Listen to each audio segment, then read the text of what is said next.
Welcome to the mess. So anyways, here's my double deadbolt. So originally wanted to do this about a year ago ish. This lock's been damaged. Someone already picked at it. So give you an example. So it says gas on it. Don't fit. Don't fit. Don't fit. Don't fit. Don't fit. Don't fit. Yeah. One night I came back and I couldn't get this one open. Later on discovered that that's the key that actually properly fits in there. But the lock tumbler is actually broken. In the event that someone decides to smash their way in, break a window, they can... Oh, that's something I just noticed. This is something I was a little bit paranoid of. Was, well, what if someone smashes the window and then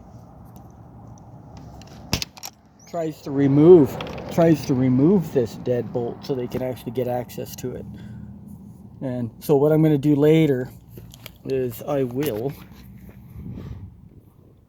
see if I can put something in there, a little bit of epoxy maybe, right, into the screw heads, just to make it harder to break in or for someone to try and remove the lock. So I ended up tossing the screen door.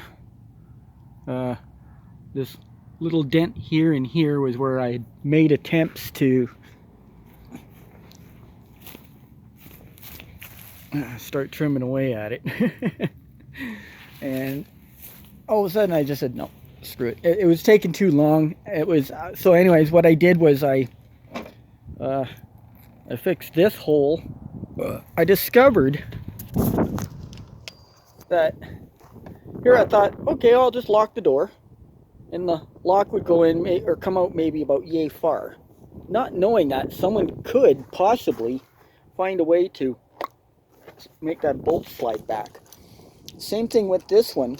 The bottom deadbolt was go like that, take the key out. Someone could come along and manage to jimmy it back out.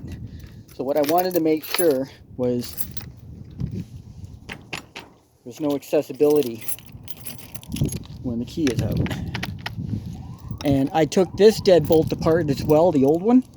And at first my intention was, so I bought this dual cylinder lock. So of course the first thing I wanted to do was see if, I'll unscrew the old one and see if the new one will fit. Well, I discovered that these holes for the screws are a little bit larger diameter, a little bit fatter.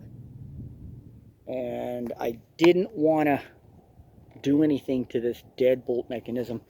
This is an odd one.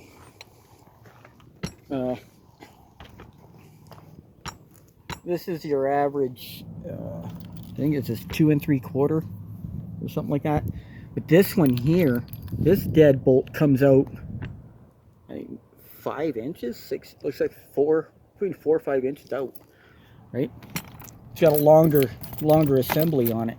And so anyways, what I made sure was, again, see, made sure this couldn't be jimmied.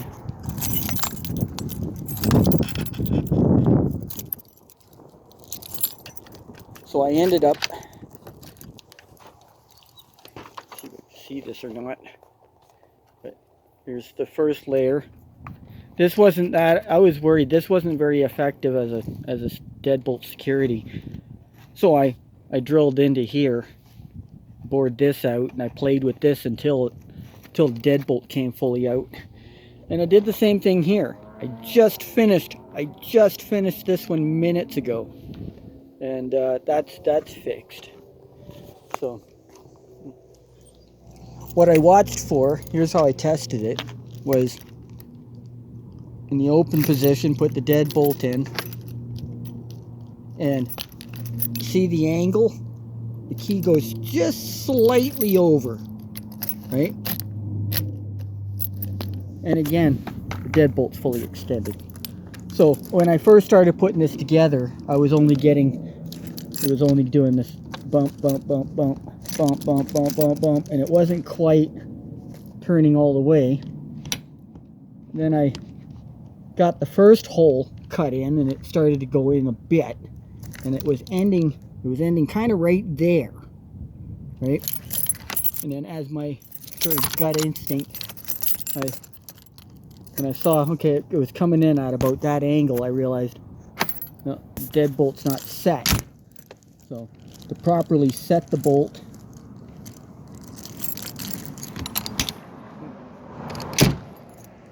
had to make sure the hole was deep enough in.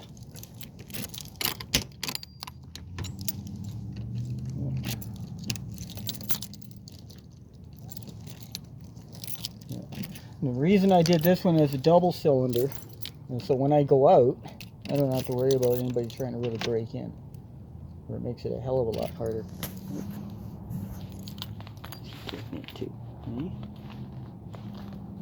There's my cat. So, yeah, there's just some things I was looking at, learning. So, that's my new job. I'm a swamper. The owner of that cube van is supposed to be getting another cube van on the road, and he's planning on putting me on as probably a part-time to full-time driver. Right now, as a swamper, I'm only making an average of about $200 to $300 a week, which isn't all that bad for me because I don't have a whole lot of expenses. And then, but if I go into driving, I could be making upwards of close to $50,000 a year. So it's just driving around a 1-ton, regular class 5 license, nothing too special. Not filling out log books or going over scales or anything like that, just some local in-town stuff. So that's kind of what I'm getting into now. Anyways, I'll give this a 5-star product review, despite the little ding. Oh well. One of the things I did do was I belt sanded the back of this piece to bring it down maybe by about a 32nd of an inch, just to bring everything a little closer in, because I was trying to keep the screen door, and I ended up having to take the screen door off.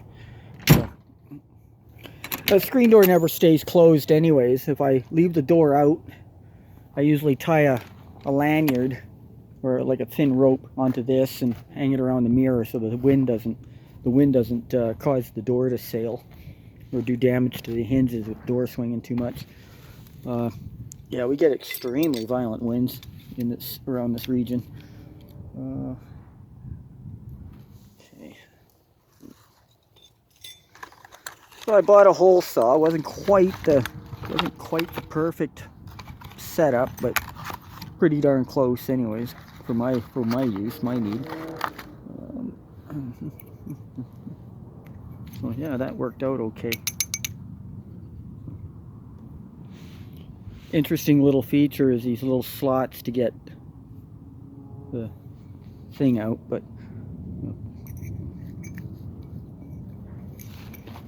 came with a half decent bit. Not a bad price. I think I paid about $22, $23 for this little hole saw.